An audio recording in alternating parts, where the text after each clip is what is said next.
가지고 제자됨 그리스도 알아가기라는 제목으로 함께 은혜를 나누겠습니다. 우리가 살아가면서 많은 사람들을 만나고 또 사귀고 경험하고 하는데요. 어떤 사람이 윤리적으로 큰 문제가 있을 때에 우리가 심하게 하는 말로 그 사람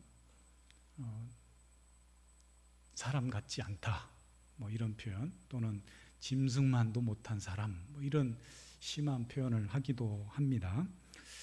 우리가 한 사람을 오래 사귀었다고 해서 그 사람을 전부 속속들이 안다고는 할 수가 없겠죠. 사람은 계속 알아가는 존재이기도 한데요.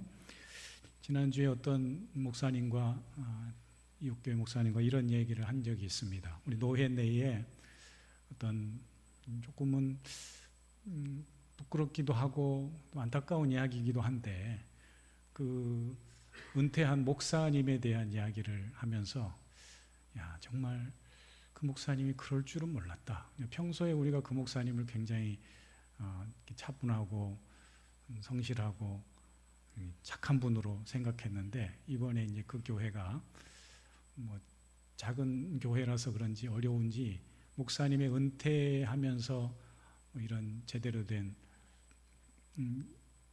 그 은퇴 예우를 못 해줘가지고 교회를 탈퇴한다고 노회에 신청을 하신 거예요.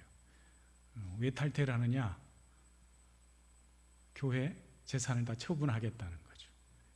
그동안 자기가 열심히 목사님도 이렇게 헌금도 하고 많이 힘써서 교회를 꾸려왔기 때문에 노회에서 어떤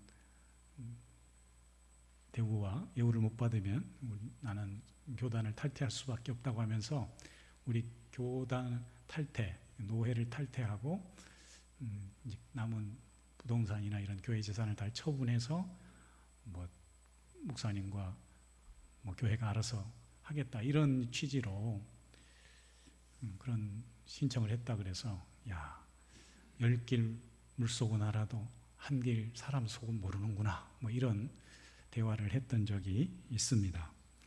철학자들이나 심리학자들이 한평생 인간에 대해서 연구를 해도 그들이 마지막에 내는 결론들은 다 각자가 다르다는 것이죠.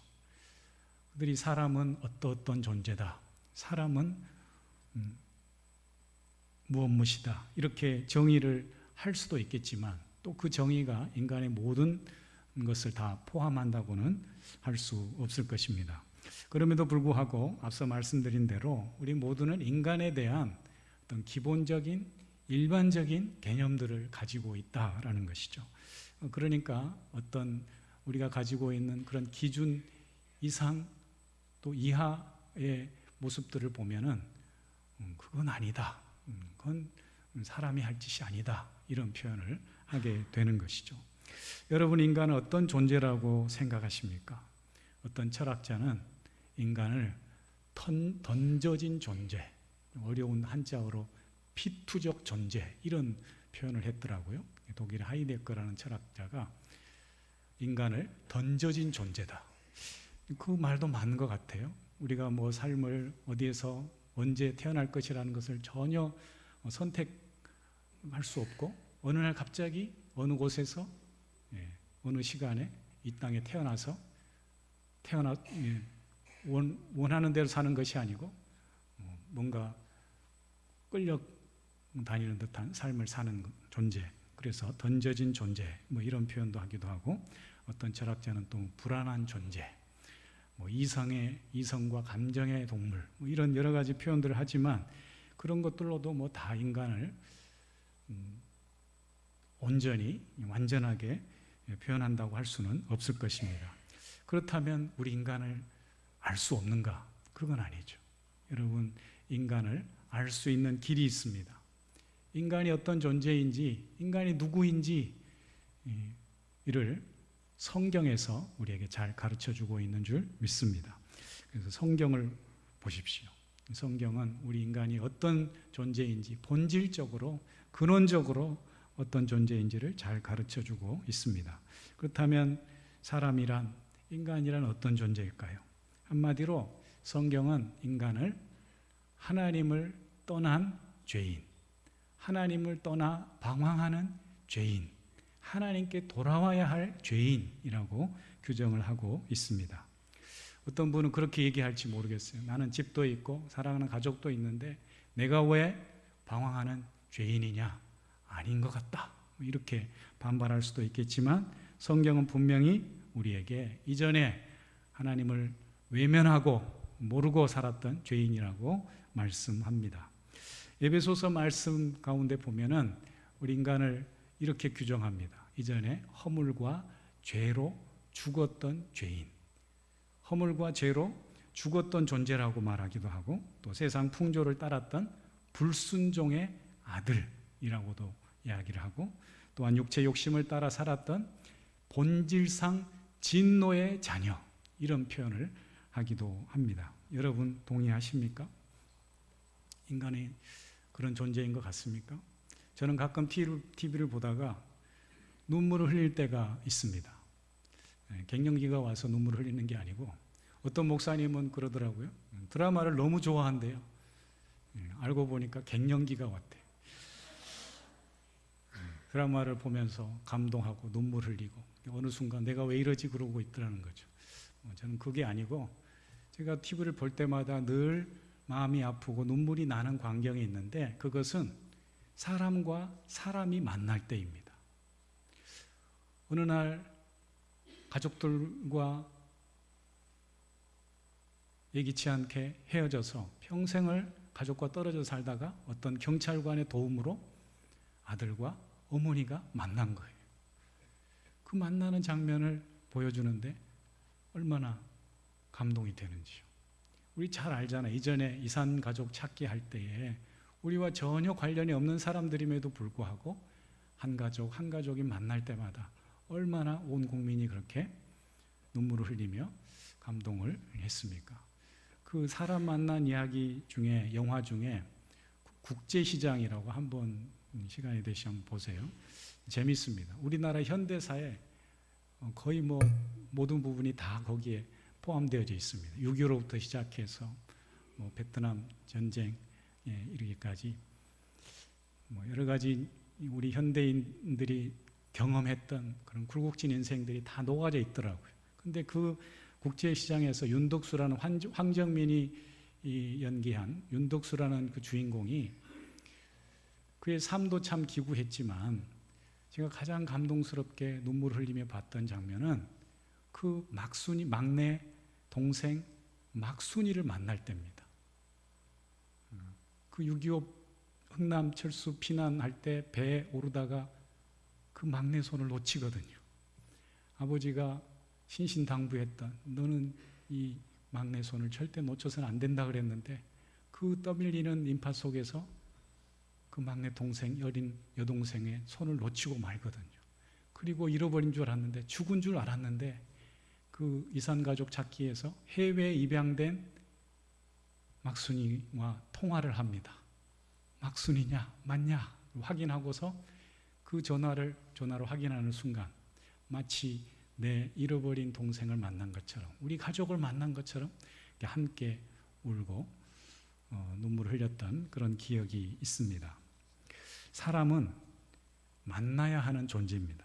가족도 만나야 하지만 우리 진짜 하나님 나의 아버지를 만나야 할 줄 믿습니다. 이 세상에 사람으로 태어나서 하나님 아버지를 만나는 것보다도 더 귀하고 복된 일은 없는 줄 믿습니다. 오늘 우리가 읽은 마가복음서의 관도 한편으로 이야기하면 만남에 관한 이야기입니다. 죄인된 우리가 만나야 할 유일한 존재가 있는데 그분은 바로 하나님의 아들 예수 그리스도다라는 것이죠. 이것이 복음입니다. 마가복음 첫 장 첫머리를 열면 하나님의 아들 예수 그리스도의 복음의 시작이라 이렇게 선포하듯이 우리에게 말씀합니다. 복음이 뭐라고요? 복음은 하나님의 아들 예수님이 이 땅에 오셨다. 하나님의 아들 예수 그리스도가 우리를 위해 우리를 구원하기 위해 이 땅에 오셨다. 이것이 복음이라는 거예요.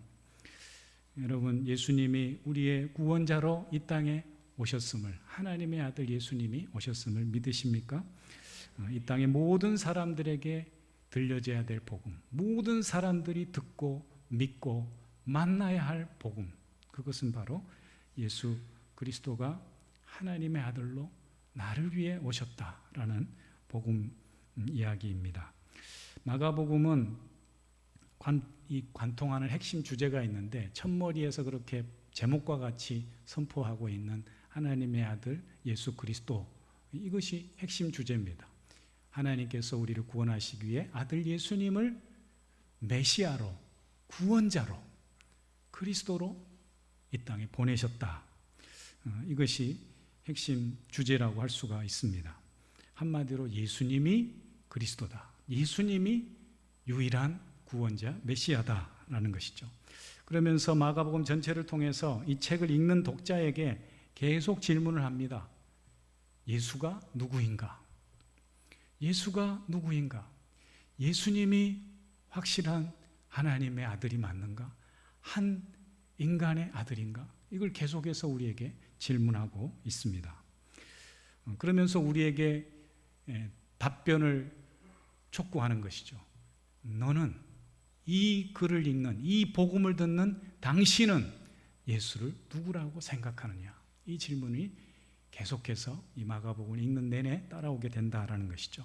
오늘 우리가 읽은 본문 27절도 그런 질문으로 시작합니다. 예수님께서 저 북쪽에 있는 이스라엘 북쪽의 가이사라 빌립보 지방에서 이제 제자들과 함께 남쪽 예루살렘으로 향해 가는 그 길에 제자들에게 묻습니다.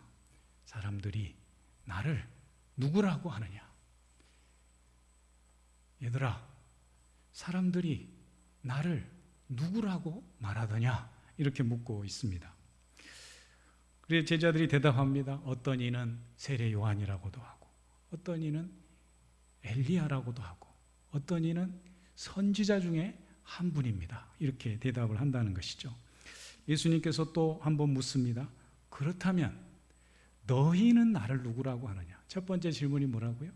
사람들이 나를 누구라고 하느냐? 두 번째 질문은 그렇다면 너희는 나를 누구라고 하느냐? 이렇게 묻고 계십니다. 이때 똑똑한 수제자 베드로가 대답합니다. 주는 그리스도이십니다.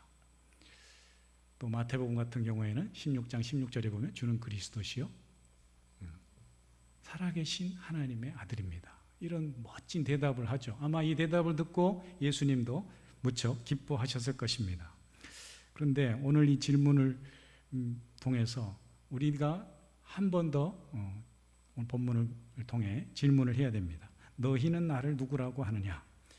두 번째는 사람들이 너희를 누구라고 하느냐? 두 번째가 너희는 나를 누구라고 하느냐? 그리고 너희는 누구냐? 라는 질문에 우리가 대답할 수 있어야 된다라는 것이죠. 물론 마지막 질문은 예수님 직접 하신 질문은 아니지만 예수님의 쭉 하신 이야기를 연결시켜 보면 반드시 대답을 해야 되는 질문입니다. 사람들이, 제자들이 대답해야 되고, 제자된 우리는 어떻게 예수님을 대해야 되고 따라야 되는가를 말씀해 주고 있다라는 것이죠. 첫 번째 질문, 사람들이 나를 누구라고 하느냐? 이 세 가지 질문을 한번 좀 더 자세히 살펴보고자 합니다. 예수님께서 제자들에게 가이사라 빌립보에서 예루살렘으로 가는 길 위에서 물었다고 했습니다. 사람들이 나를 누구라고 하느냐? 길 위에서 물으신 예수님. 예수님 오늘도 각자의 우리 인생길에 서 있는 우리를 향해서도 묻고 계십니다. 사람들이 나를 누구라고 하느냐? 세상 사람들은 예수님을 뭐라고 하느냐? 교회에 대해서 뭐라고 말들 하느냐? 교회를 다니는 우리에게 뭐라고 말하느냐? 이렇게 묻고 있다라는 것이죠. 고단한 인생길 가운데서 열심히 살아가는 우리를 향해 어느 날 누군가 예수님이 어떤 분인 줄 아십니까? 예수 한번 믿어보십시오. 이런 뜻밖의 초청을 듣고 우리가 주님 앞에 나온 것 아니겠습니까? 여러분은 예수님에 대해 어떤 말씀을 들으셨습니까? 예수님을 사람들이 어떻게 소개를 하던가요?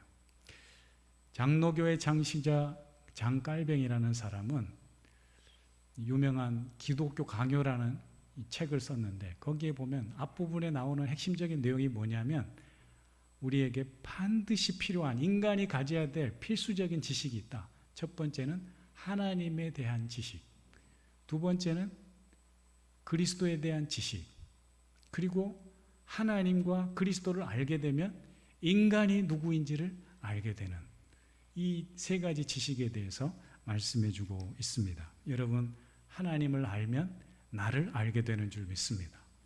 하나님을 알면 하나님 우리를 사랑해서 독생자 예수 그리스도를 구원자로 보내주신 사실도 믿게 되는 줄 믿습니다. 예수님을 믿게 되면 우리가 죄인됨을 깨닫고, 죄인된 우리가 예수님을 통해서 얻게 되는 이 놀라운 구원의 소식을 깨닫고 감격과 감동 속에 우리는 복된 믿음의 자녀로 살아가게 되는 줄 믿습니다. 누군가 바쁘게 살아가는 현대인들을 일컬어서 저 아프리카에 잘 뛰어다니는, 무리지어 뛰어다니는 그 영양 종류 스프링복이라 이렇게 표현을 한 것을 들은 적이 있습니다. 왜 인간을 이 스프링복 짐승에 비유했을까요? 이 스프링복은 유일하게 여기 또 다른 레밍스라는 쥐 종류의 그런 동물과 함께 집단 자살을 하는 동물이래요. 어떻게 집단 자살을 할까요? 의지를 가지고 죽어야 되겠다고 그렇게 죽는 게 아니고, 앞에서 한 놈이 뛰면 뒤에 무리들은 아무 생각도 없이 그냥 뛰는 거예요. 막 뛰다 보면은 저 절벽 아래로 그냥 다 떨어져 죽는 거죠. 왜 죽었어요? 네. 앞에 동료 꽁무니만 따라 그냥 뛰다가 떨어져 죽는 거예요. 그게 마치 우리 인간이 그런 스프링복과 같다는 거예요. 아무 생각 없이 세상 흘러가는 대로, 사람들 사는 대로 막 정신없이 살다가 어느 날 죽음 앞에 서는 것이죠. 여러분, 우리가 그렇게 살아서는 안 되지 않겠습니까? 우리가 교회를 열심히 다녀도 예수님을 모르고 복음의 핵심인 예수 그리스도를 만나지 못하고 살아가는 교인들도 마치 이런 인생과도 같다고 할 것입니다. 사랑하는 성도님들, 우리 안에 살아계신 하나님의 아들, 우리를 죄에서 구원하러 오신 예수 그리스도가 살아있고, 그 그리스도를 만난 기쁨과 구원의 감격 속에 살아가시는 저와 여러분이 될 수 있기를 축복합니다. 이 분명한 복음신앙, 믿음 고백이 있을 때에 우리는 방황하지 않고 세상이 절망적이고 막연하지 않고 목적이 있는 삶, 하나님이 우리에게 주시는 분명한 그 인생의 목적을 향해 달려가는 복된 인생이 될 줄 믿습니다. 하나님이 안 계신 인생, 하나님의 아들 예수 그리스도가 없는 인생은 마치 가족을 잃어버린 사람처럼, 끈떨어진 연처럼 그렇게 공허하고 고달플 수밖에 없는 것입니다. 이것이 우리가 복음을 들어야 할 유일한 가장 큰 이유인 줄 믿습니다. 두 번째 질문은, 그렇다면 너희는 나를 누구라고 하느냐? 사람들은 예수님에 대해 이렇게 저렇게 이야기를 한다고 할지라도 너희는 나를 누구라고 하느냐 묻습니다. 이 질문에 베드로가 멋지게 대답을 합니다. 주는 그리스도이십니다. 이 표현은 사실 굉장히 귀한 고백입니다. 이미 성경에 하나님께서 우리를 위해서 구원자 메시아를 보내주시겠다고 한 약속이 있는데, 그 약속을 성취하신 분이 당신입니다. 예수님 당신이 하나님이 약속하신 메시아 그리스도입니다 라고 하는 굉장히 귀한 고백입니다.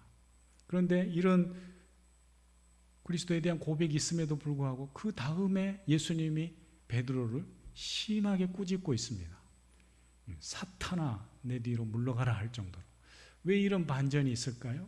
그 중간에 어떤 일이 있었을까요? 우리가 잘 아는 대로 예수님께서 너희는 나를 누구냐고 물을 때에 베드로가 주는 그리스도입니다, 이 대답을 하게 되고, 예수님이 바로 이어서 자신의 당할 고난, 십자가 죽음, 부활까지도 이야기를 합니다. 그러니까 이 말 속에는 베드로를 향해서 너 귀한 고백을 했구나. 그런데 그리스도는 나는 하나님의 아들 그리스도로 와서 이제 죽음의 길을 가야 한다라고 베드로가 생각하는 그리스도를 뛰어넘는 새로운 그리스도에 대해서 알려주고 있다라는 거죠. 이 말을 들은 베드로가 너무나도 깜짝 놀라서 전혀 생각지 못한 그리스도에 대한 개념이기 때문에 예수님을 붙들고 항변했다 이렇게 되어 있습니다. 이 항변했다는 표현이 에피티마오라는 헬라어 단어인데 이 말은 예수님이 뒤에서 베드로를 꾸짖다라는 말과 똑같은 말이에요. 또 예수님이 풍랑이는 바다를 꾸짖을 때 에피티마오 똑같은 말을 쓰고 있어요. 그러니까 베드로가 예수님을 향해서 자기 스승인 그리스도라고 고백했던 그 예수님을 향해서 꾸중을 하고 있는 거예요. 질책을 하고 있는 거예요. 영어 성경을 보면 리뷰크 이런 표현도 있고 또 원이라고 하는 경고하는 거, 비난하는 거, 강하게 질책하는 그런 의미가 여기 담겨 있다라는 거죠. 베드로가 왜 이렇게 강하게 예수님께 대들고 항변하고 있을까요? 당신은 그리스도인데 왜 그런 길을 가야 합니까? 인자가 고난을 받고 죽임을 당하는 게 말이 됩니까? 그 말씀 취소하세요. 심하게는 이렇게 지금 베드로가 예수님을 향해 항변을 하고 있는 것이죠. 베드로가 그런데 지금 이렇게 분개한 이유는 단 하나입니다. 예수님에 대해서 잘 모르고 있다는 거예요. 베드로가 다른 제자들보다도 탁월한 질문을 대답을 했고 예수님에 대해서 가장 잘 알고 있는 것처럼 이런 귀한 신앙 고백을 했음에도 불구하고 예수님이 생각하는 그리스도의 길을 아직 그는 알지 못하고 있다는 거죠. 그의 그리스도에 대한 이해가 불충분하다는 것을 말씀해 주고 있습니다. 베드로가 생각하고 예수님에 대한 그의 생각은 그저 예수님에 대한 일부분의 생각에 지나지 않았다라는 사실입니다. 그래서 예수님은 하나님의 아들로서 가야 할 그 그리스도의 길이 따로 있음을 베드로를 향해서 꾸짖으면서 사탄아 내 뒤로 물러가라라고 하면서 그가 걸어가야 할 그 길을 결코 너의 이해로서 방해할 수 없다라고 말씀하고 있는 것이죠. 어쩌면 베드로와 제자들은 그 당시에 신의 아들로 불리는 로마 황제와 같은 그런 새로운 왕을 기대했을지 모릅니다. 그러나 고난받고 십자가에 매달려 우리를 위해 죽으실 그 그리스도에 대해서는 생각해 본 적이 없었던 것이죠. 이런 베드로를 향해서 예수님께서 심하게 제자임에도 불구하고 사탄이라고 칭하면서까지 네가 하나님의 일을 생각하지 않고 도리어 사람의 일을 생각하는구나 라고 질책하고 있습니다. 사랑하는 성도님들, 우리가 예수님을 믿는다고 하면서도 이런 실수를 하면 안 됩니다. 예수님이 가야 할 길, 예수님이 이끄시는 길, 예수님이 원하시는 길이 있음에도 불구하고 내가 원하는 길로만, 내가 생각하는 그 길로만 가고자 하는 것은 똑같이 베드로와 같은 그런 하나님의 일을 생각하지 않고 사람의 일만 생각하는 그런 실수를 범하고 있다라는 것이죠. 여러분, 우리의 생각을 앞세우면 우리도 베드로와 같이 예수님에게 내 뒤로 물러가라, 내 뒤로 물러가라 이런 꾸중을 들을 수도 있는 것입니다. 하나님이 가르쳐 주신 그리스도의 길, 제대로 된 믿음의 길을 걸어가는 참된 제자들, 주님이 우리에게 가르쳐 주시는 바른 믿음의 이해를 가진 그런 온전한 제자의 길을 갈 수 있기를 축복합니다. 마지막 세 번째 질문은 너희는 누구인가? 예수님이 묻고 있어요. 이 오늘 본문에 예수님께서 베드로에게 말씀하신 이후에 무리와 제자들을 불러 이르시되 이렇게 말씀합니다. 누구든지 나를 따라오려거든 자기를 부인하고 자기 십자가를 지고 나를 따를 것이니라. 자기를 부인하고 자기 십자가를 지고 따르래요. 이 말은 무슨 말씀이냐? 사람들이 나를 누구라고 하느냐? 너희는 나를 누구라고 하느냐? 그리고 동시에 너희는 누구냐? 너희가 나를 따르는 제자라고 한다면 제자는 이렇게 살아야 한다고 우리에게 말씀하고 있는 것이죠. 직접적으로 우리에게 질문하고 있지 않지만 너희가 그리스도를 믿는 제자들이냐? 그렇다면 이렇게 살아야 된다. 이렇게 믿음 생활해야 한다는 것을 말씀해 주고 있다라는 것이죠. 우리가 예수님을 따르는 그리스도인들이라면 제자로서 이 말씀에 귀 기울여야 합니다. 누구든지 나를 따라오려거든 자기를 부인하고 자기 십자가를 지고 나를 따를 것이니라. 예수님께서 제자의 길에 대해서 이렇게 분명히 우리에게 말씀해 주고 있습니다. 여러분, 제자가 누구입니까? 제자는 어떤 믿음의 길을 가야 합니까? 참된 제자의 길은 가고자 한다면 우리는 반드시 예수님에 대해 알아야 합니다. 예수님에 대한 온전한 믿음의 지식을 가지고 있는 사람이 믿는 것과 아는 것에 하나가 되어 온전한 그리스도의 사람으로 세워져 가게 되는 줄 믿습니다. 그렇다면 주님이 말씀하신 자기를 부인하고 자기 십자가를 지는 것이란 무엇을 의미할까요? 제자의 길이란 구체적으로 뭘까요? 영어 그 이름들 중에 보면은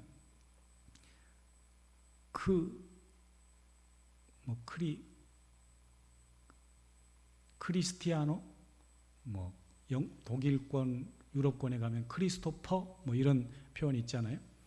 이게 다 크리스찬과 연관된 이름이에요. 그 그리스도인을 크리스찬이라고 하는데 크리스찬이라는 말은 그리스도의 십자가를 함께 진 사람이라는 뜻이 담겨져 있어요. 여러분, 예수님을 믿고 따르는 그리스도인입니까? 크리스찬입니까? 크리스찬은 어떻게 살아야 된다고요? 예수님처럼 자기 십자가를 지고 주님과 같이 우리도 주님 걸어가신 그 길을 가야 된다라는 것이죠. 우리 모두는 다 이기적인 사람들입니다. 세상의 탐욕과 정욕을 따라 살아가기 마련입니다. 그러나 세상 사람들처럼 똑같이 이렇게 살아간다면 우리는 평범한 삶은 될 수 있을지 모르나 주님의 친정한 제자의 삶이라고는 할 수 없는 것이죠. 그리스도를 따르는 제자의 삶은 주님의 말씀대로 나를 부인하고 나를 죽이고 말씀 앞에 순종함으로 내 삶을 온전히 맡기는 삶을 살아야 될 줄 믿습니다. 분당에서 한신교회를 담임하시다가 지금 조금 일찍 조기 은퇴하시고 우간다 선교사로 나가 계신 이윤재 목사님이 계십니다. 지금은 선교사님이시죠. 그분이 그 분당교회가 원래 강남 방배동인가 정확하게 제가 반포 쪽에 있었는데 그 한신교회가 개척을 해서 이중표 목사님 계실 때 판교로 이사를 왔어요. 근데 그 분당 한신교회가 올 때만 해도 판교에 내려올 때만 해도 아직 판교가 지금은 다 개발이 됐지만 개발되기 전이라 그냥 허허벌판이었어요. 그래서 이윤재 목사님이 이중표 목사님 돌아가시고 후임자로 와서 열심히 기도하시고 또 그전부터 해오던 전국 목회자 세미나도 열심히 하시고 그러면서 판교가 막 개발이 되더라는 거죠. 그래가지고 사람들이 막 몰려오고 교회가 막 부흥되기 시작하는 거예요. 그런데 이 목사님이 새벽에 기도하는 가운데에 하나님께 이런 넋두리 반 또 불평 섞인 목소리로 이렇게 하나님께 기도를 했다고 합니다. 하나님, 얼마나 기다려온 부흥입니까? 그런데 왜 이리 더딥니까? 답답합니다. 그러니까 뭔가 막 이 개발과 함께 사람들이 몰려오면서 이 교회가 부흥의 기운은 있는데 아직 너무 미미하다는 거죠. 그래서 하나님께 너무 답답합니다. 이렇게 기도하니까 하나님이 뭐라고 대답했을까요? 마음속에 감동을 주시기를, 야, 너 답답하냐? 나는 네가 답답하다. 이렇게 말씀하시더래요. 이게 무슨 의미일까요? 너는 교회가 빨리 부흥되지 않아서, 빨리 크게 성장하지 않아서 답답하냐? 나는 네가 제대로 된 그리스도인이 되지 못해서 그게 답답하다. 이렇게 말씀하시는 걸 깨달았다는 거죠. 그렇습니다. 사랑하는 이 목사야, 나도 답답하다. 너는 교회 부흥이 더디다고 답답할지 모르지만 나는 네가 도무지 거룩해지지 않아서 답답하다. 하나님 말씀대로 온전히 세워지는 제대로 된 그리스도인이 되지 않아서 답답하다. 이렇게 말씀하셨다는 것이죠. 하나님은 성공이 아닌 성화를 바라셨던 것입니다. 이후로 목사님 목회가 훨씬 수월해졌다고 하는 그런 간증입니다. 여러분, 우리가 예수님을 믿으면 모든 것이 다 형통하고 좋아질 것 같지만 그렇지는 않습니다.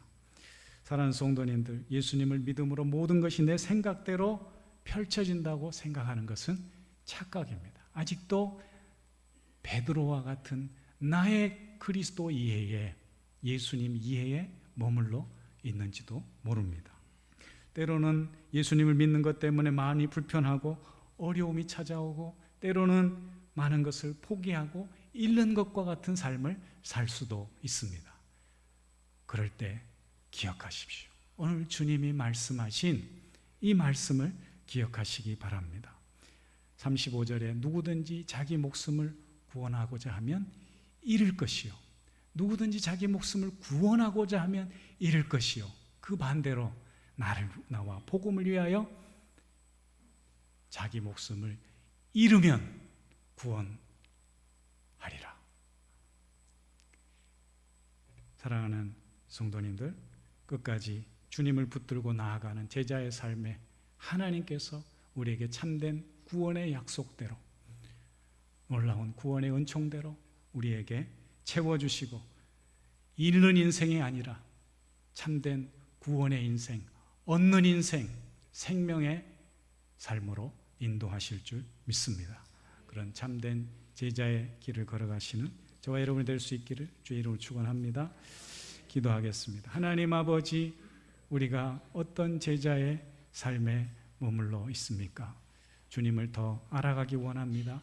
주님을 더욱 닮아가기 원합니다. 주님을 더 알아가고 닮아감으로써 이 세상 가운데 주님이 우리를 보내신 참된 제자의 길, 거룩한 믿음의 길을 걸어갈 수 있도록 축복해 주시옵소서. 예수님의 이름으로 기도합니다. 아멘.